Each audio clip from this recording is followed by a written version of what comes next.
এবার আমাদের আলোচ্য বিষয় স্টুডেন্টস, সেটা হচ্ছে ভিটামিন সম্পর্কে আজকে আমরা পড়ব।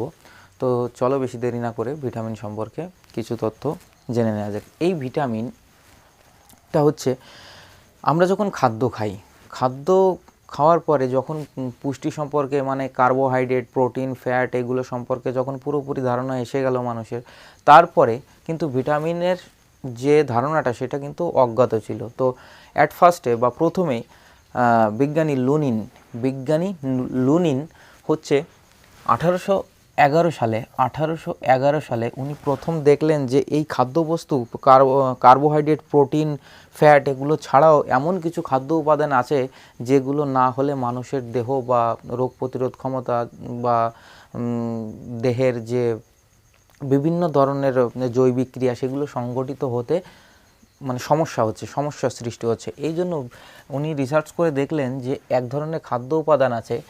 বিজ্ঞানী লুনিন কে করলেন? বিজ্ঞানী লুনিন। এবার আসা যাক, এই বিজ্ঞানী লুনিনের পরে আসলেন হপকিন্স। উনি এই খাদ্য উপাদান, এই যে ছোট ছোট ক্ষুদ্র বা যেটা পরিমাণে খুবই স্বল্প পরিমাণে লাগে, এই খাদ্য উপাদানকে উনি নাম দিলেন যে অপরিহার্য জৈব অণু নাম দিলেন। ঠিক এই যে দুজন রিসার্চ করলেন, এই দুজন রিসার্চ করার ঠিক 100 বছর পর, 100 বছর মানে প্রায় 1911 সালে ক্যাসিমির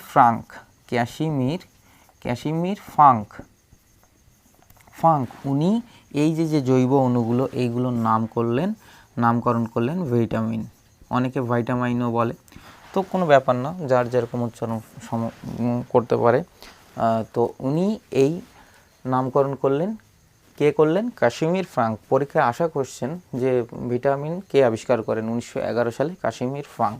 মনে থাকবে তো? আচ্ছা, দেখে নাও। এরপরে আসা যাক, এই ভিটামিন কী জিনিস? ভিটামিনটা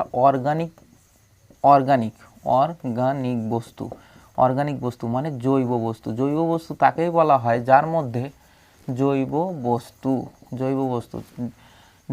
তাকেই বলা হয় যার ভিতরে কার্বন পরমাণু উপস্থিত বা কার্বন মৌলটা উপস্থিত থাকে। তাহলে ভিটামিনের ভিতরে অবশ্যই কার্বন আছে বলেই তো জৈব অণু বলা হচ্ছে। তো এইবার এই ভিটামিনটা আমাদের প্রতিরক্ষা করে, ভিটামিনটা আমাদেরকে প্রতিরক্ষা করে, তাই এর নাম হয়েছে protection element of human body. তো এবার আসা যাক এই ভিটামিনের প্রকারভেদ। ভিটামিনের দ্রাব্যতা অনুসারে সলিউবিলিটি বা দ্রাব্যতা অনুসারে ভিটামিনকে দুই ভাগে ভাগ করা যায়। এক হচ্ছে জলে দ্রাব্য ভিটামিন, আর দুই হচ্ছে স্নেহজাতীয় বা তেলে দ্রবণীয় ভিটামিন। তো এই যে ভিটামিনগুলো, এইগুলো বলা হচ্ছে এই কারণে, এগুলো পরীক্ষায় খুবই আসে যে কোন ভিটামিন জলে দ্রাব্য, কোন ভিটামিন স্নেহজাতীয় বা তেলে দ্রবণীয়, এইগুলো থেকে। তো দেখে নাও, জলে দ্রাব্য ভিটামিন হচ্ছে BC। এই সিকেই আবার অনেকে পুরনো ভাষায় পি ভিটামিনও বলা হয়। ভিটামিন BC জলে দ্রাব্য। আর স্নেহজাতীয় তেলে বা স্নেহজাতীয় পদার্থতে দ্রবণীয় হচ্ছে ADE and K। Vitamin A, vitamin D, vitamin E and vitamin K। এই যে চারটে ভিটামিন রয়েছে, এই চারটে ভিটামিন স্নেহজাতীয় বা তেলে দ্রবণীয়। আচ্ছা, এবার আসা যাক এই ভিটামিনের সংশ্লেষ সম্পর্কে। ভিটামিনের সংশ্লেষ। তো আমি একবার মুখে দেখো বলে দিচ্ছি, ভিটামিন এর যে সংশ্লেষ, ভিটামিন এটা আমাদের যে যকৃৎ আছে, যকৃতের ক্যারোটিন থেকে সংশ্লেষ হয়। মনে রাখবে, ভিটামিন এটা যকৃতের ক্যারোটিন থেকে সংশ্লেষ হয়। ভিটামিন ডি ত্বকের অর্গাস্টেরল থেকে সংশ্লেষ হয়। ভিটামিন B12টা বলছি, B12টা ইশেরশিয়া কোলাই বা কোলাই থেকে সংশ্লেষ হয়, যেটা আমাদের অন্ত্রে পাওয়া যায়, ইশেরশিয়া কোলাই বা কোলাই থেকে পাওয়া যায়। ভিটামিন সিটা অ্যাড্রিনাল কর্টেক্সে সঞ্চিত থাকে, এটা সংশ্লেষ না, এটা সঞ্চিত থাকে। তো এই সব ভিটামিন, যতগুলো ভিটামিন টোটালি আছে, এগুলো প্রায় আমাদের যকৃত এবং ত্বকে সঞ্চিত হয়। মনে রাখবে, আমাদের যকৃত এবং ত্বকে। তাহলে প্রথমে কি বললাম, ভিটামিন এটা হবে যকৃতের ক্যারোটিন,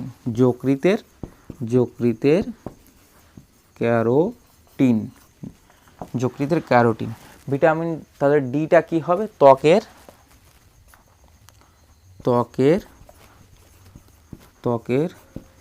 আর্গোস্টেরল,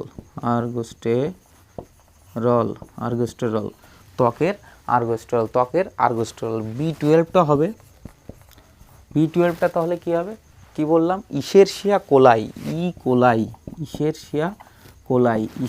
কোলাই থেকে হয়। এবং সিটা সংশ্লেষ না, সিটা হচ্ছে, সিটার কথা কি বললাম, সংশ্লেষ বা সঞ্চিতর কথা বললাম অ্যাড্রিনাল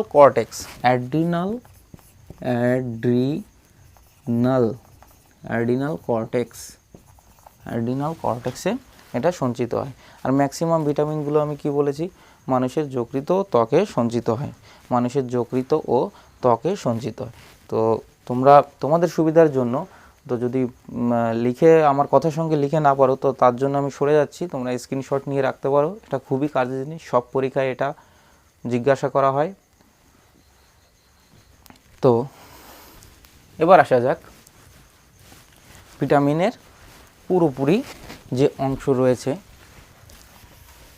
ভিটামিন এ সম্পর্কে, টোটাল ভিটামিনগুলো সম্পর্কে আমরা জানব।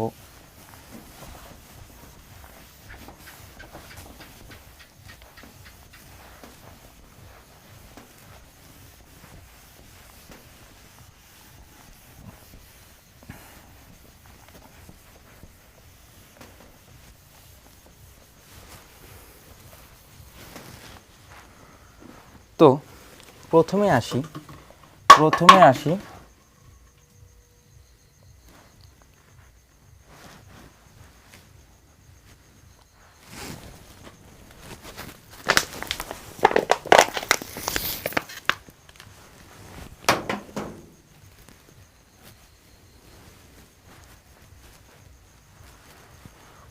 আসি ভিটামিন এ সম্পর্কে। ভিটামিন এ, এই ভিটামিন এ কে আমাদের শরীরকে প্রোটেকশান দেওয়ার কারণে একে প্রতিরক্ষামূলক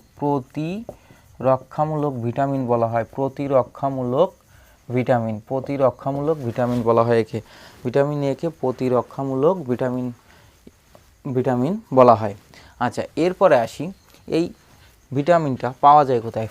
পাকা ফলমূলে পাওয়া যায়, এগুলো পাওয়া যায়। ভিটামিন এ, প্রচুর পরিমাণে ভিটামিন এ থাকে। এবং এই ভিটামিনের অভাবে আমাদের চোখের উপরে ইফেক্ট পড়ে বিধায় এই ভিটামিনকে নাম দেওয়া হয়েছে রেটিনল।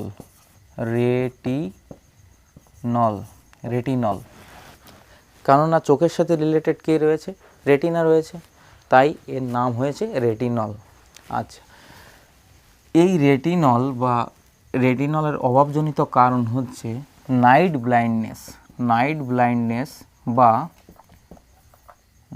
ব্লাইন্ডনেস বা রাতকানা রোগ হয়, যার কারণে রাতকানা রোগ হয়। সবথেকে বেশি কোশ্চেন আসে ভিটামিন এ এর রাসায়নিক নাম রেটিনল। তো হয়ে গেল ভিটামিন এ। এবার আসি ভিটামিন বি। ভিটামিন বিটা অনেকগুলো ভিটামিনের সমষ্টি, তাই একে বি কমপ্লেক্সও বলা হয়। এই ভিটামিনের অভাবে বেরি রোগ হয়। আর এই বেরি রোগটা, এই যে ভিটামিন বি এর সম্পর্কে মানুষের যতগুলো সমস্যা বা রোগ হয়, সব ত্বক সম্বন্ধিত রোগ হয়। যেমন কি বলা চলে, চুলকানি, তারপরে যে ত্বকের যে বিভিন্ন রকম সমস্যা হয় না, সেগুলো সবই এই ভিটামিন বি এর জন্য। এর সেকশান আছে, সেটা আলাদা করে আমরা পড়ব। তো ত্বক সম্পর্কে ভিটামিন বি তাহলে কি হলো, বি কমপ্লেক্স বা বেরি হয় কিসের জন্য, ত্বক সম্বন্ধিত প্রবলেম। এই ভিটামিন বিটা পাওয়া যায় বেশিরভাগ চাউল। এবার কথা হচ্ছে চাউলে থাকে অনেকে যে পলিশ চাউল থাকে, পলিশ চাউল দুই রকমের হয়, একটা হচ্ছে পলিশ, একটা আনপলিশ পার্টে, মানে চাউলের যে আনপলিশ পার্টে, সেটা ভিটামিন বি এর ভীষণভাবে ক্যারি করে বা বহন করে আনপলিশ যে চালগুলো আছে। আর বাজারে পলিশ যে চালগুলো আছে তাতে ভিটামিন বি থাকে না, কারণ যে চালের যে উপরি যে পর্দাটা রয়েছে ওটাই হচ্ছে ভিটামিন বি থাকে। তাহলে এখান থেকেই একটা কোশ্চেন আসে বেশিরভাগ, যে যেসব চাউল পলিশ চাউল, সেই চাউল খেলে কোন ধরনের রোগ হওয়ার সম্ভাবনা বেশি থাকে, তাহলে কি বেরি রোগ হওয়ার সম্ভাবনা বেশি থাকে, তাই তো? আচ্ছা, এর ভিতরে একটা চাল আছে, নাম হচ্ছে গোল্ডেন রাইস। এই গোল্ডেন রাইসে ভিটামিন এ পাওয়া যায়, মনে রাখবে, এই গোল্ডেন রাইসে ভিটামিন এ পাওয়া যায়। আচ্ছা, ভিটামিন বি এর রাসায়নিক নাম হচ্ছে থাইমিন। ভিটামিন বি এর রাসায়নিক নাম হচ্ছে থাইমিন। ওকে, তাহলে ভিটামিন বি এর রাসায়নিক নাম হচ্ছে থাইমিন। এই ভিটামিন বি কমপ্লেক্সটা আমাদের শরীরে শক্তি প্রদানের কাজও এই ভিটামিন বি কমপ্লেক্সটা করে, শক্তি প্রদান করে। যার জন্য এই ভিটামিন বি কমপ্লেক্সটা বিভিন্ন টনিক ওষুধ, যেগুলো লিকুইড টনিক টাইপের থাকে, সেই টনিক ওষুধে ভিটামিন বি কমপ্লেক্স দেখবে, সেই টনিকের ওষুধের গায়ে ভিটামিন বি কমপ্লেক্স এলিমেন্টটা দেওয়া থাকে। তো ভিটামিন বি সম্পর্কে আমরা পড়ে ফেললাম। এবার চলো ভিটামিন সি সম্পর্কে বলে। সবথেকে বেশি কোশ্চেন আসে এই ভিটামিন সি থেকে। ভিটামিন সি হচ্ছে এটাকে এর রাসায়নিক নাম হচ্ছে অ্যাসকর্বিক অ্যাসিড।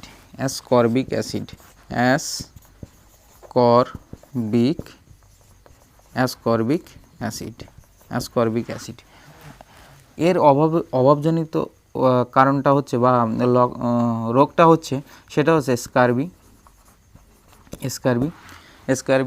আর এই যে ভিটামিন সি আমলকি, লেবু, এই ফলগুলোতে প্রচুর পরিমাণে ভিটামিন সি বিদ্যমান। মানে যে স্বাদগুলো একটু মানে টক টাইপের যে ফলগুলোর স্বাদ, সেই ফলগুলোতে প্রচুর পরিমাণে ভিটামিন সি থাকে। এবার আসি ভিটামিন সি এর কিছু ধর্মে। ভিটামিন সি আমাদের দেহে সংরক্ষিত হয় না, মানে হচ্ছে ভিটামিন সি আমাদের দেহে এক স্টোর হয় না,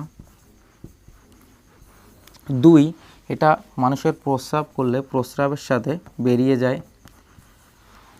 কেউ যদি মদ্যপান করে বা মদ্যপানের সাথে সাথে যদি কেউ লেবু বা আমলকি এগুলো খায়, তা তার জন্য মদপানের জন্য এটা নষ্ট হয়ে যায়। আসলে মদপানের জন্য তো সব কিছুই নষ্ট হয়ে যায়, মানে শরীরে যত ভিটামিন ই থাকে তার উপরে মদের একটা এফেক্ট পড়ে। এবার আসা যাক যে শাকসবজির যে ফলের যে উপরের যে যেটা আমরা ছুলে ফেলি বা কেটে ফেলে দিই, তাতেও প্রচুর পরিমাণে ভিটামিন সি থাকে। তো এখান থেকে এই টার্মগুলো একটু জেনে নাও ভালো করে, যে স্টোর করা যায় না, প্রস্রাবের সাথে বেরিয়ে যায়, মদ্যপানে নষ্ট হয়, সিদ্ধ করা যায় না, সিদ্ধ করলেও নষ্ট হয়ে যায়। কোথায় পাওয়া যায়? আমলকি লেবুতে স্কারবি নামক রোগ হয়, তার জন্য এর নাম হয়েছে অ্যাসকর্বিক অ্যাসিড। তো এটা হচ্ছে ভিটামিন সি। এবার ভিটামিন সি মানব দেহে কী কাজে সহায়তা করে? আমাদের দেহে যদি কোনো জায়গায় ক্ষতপূরণ হয়, ক্ষতপূরণ এটা ভিটামিন সি খুব তাড়াতাড়ি, ভিটামিন সি সেটাকে রিকভার করতে খুব তাড়াতাড়ি সাহায্য করে। আর এই ভিটামিন সিকে অনুঘটক হিসেবে সাহায্য করে ভিটামিন কে। মনে রাখবে, অনুঘটক হিসেবে সিজিএলে বহুতবার আসা কোশ্চেন, যে ভিটামিন কে ক্ষতপূরণে তো সি সাহায্য করে, কিন্তু ভিটামিন কে সাহায্য করে এটাকে ক্ষতপূরণের সাথে সাথে অনুঘটক হিসেবে কাজ করে। আচ্ছা, এরপরে আসা যাক ভিটামিন ডি এর রাসায়নিক নাম হচ্ছে ক্যালসিফেরল। ভিটামিন ডি এর রাসায়নিক নাম ক্যালসিফেরল। ফেরল ক্যালসিফেরল নামের থেকে তোমরা বুঝতে পারছো নিশ্চয়ই যে ক্যালসিফেরল নামটা কেন হয়েছে, কারণ এতে ক্যালসিয়ামের পরিমাণটা অনেক বেশি থাকে, অনেক বেশি থাকে, তার কারণে এর নাম হয়েছে ক্যালসিফেরল। এই ক্যালসিফেরলটা, এই ভিটামিনটা ডি কী করে, মানুষদের হাড় মানে শক্ত করে। ক্যালসিয়ামটা কোথায় থাকে? মানুষের হাড়েই বেশি পরিমাণে থাকে। তো মানুষের হাড়কে শক্ত করবে কে? ক্যালসিয়াম। আর এই ভিটামিন ডিকে সানশাইন ভিটামিনও বলা হয়। সানশাইন ভিটামিন ডি এরই আরেকটা নাম। আর এই ভিটামিন খুব দ্রুত গতিতে উৎপন্ন হয়, মানবদেহে খুব দ্রুত গতিতে, সবথেকে দ্রুত গতিতে উৎপন্ন হয় এই ভিটামিন ডি। আচ্ছা, এরপরে আসা যাক যে ভিটামিন ডি এর কিছু হারমোনিক বৈশিষ্ট্য বলতে এই বলতে চাইছি আমি যে এটা হরমোনের মতো আচরণ করে, হরমোনের মতো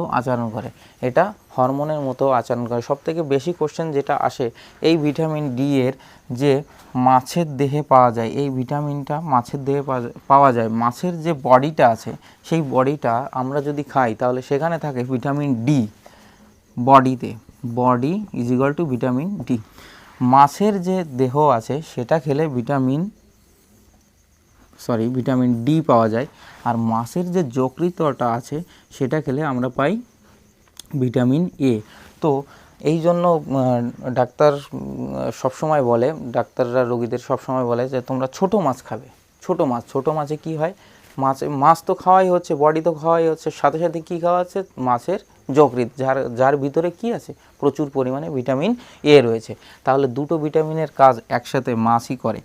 তো এটাও পরীক্ষায় আসা কোশ্চেন। তো ভিটামিন ডি। এবার আসা যাক ভিটামিন ইতে। ভিটামিন ই এর নাম হচ্ছে, রাসায়নিক নাম হচ্ছে টেকোফেরল। ভিটামিন ই এর রাসায়নিক নাম কি? টেকোফেরল। আর এই ভিটামিন ইটা কোথায় সবথেকে বেশি পাওয়া যায়? সেটা হচ্ছে অঙ্কুরিত বীজে।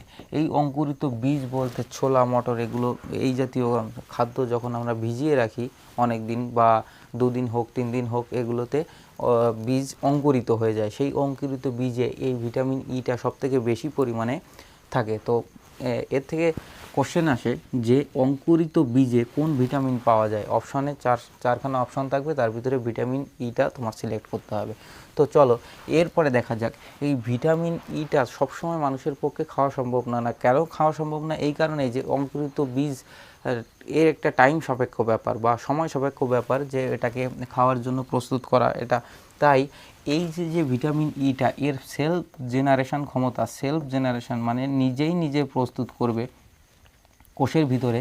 তো সেলফ জেনারেশন ক্ষমতাটা অনেক বেশি থাকে, তাই কোষের মধ্যে এটা নিজে উৎপন্ন হয়। সেলফ জেনারেশন ক্ষমতা এর অনেক বেশি থাকে, তাই এটা নিজে কোষের মধ্যে উৎপন্ন হয়।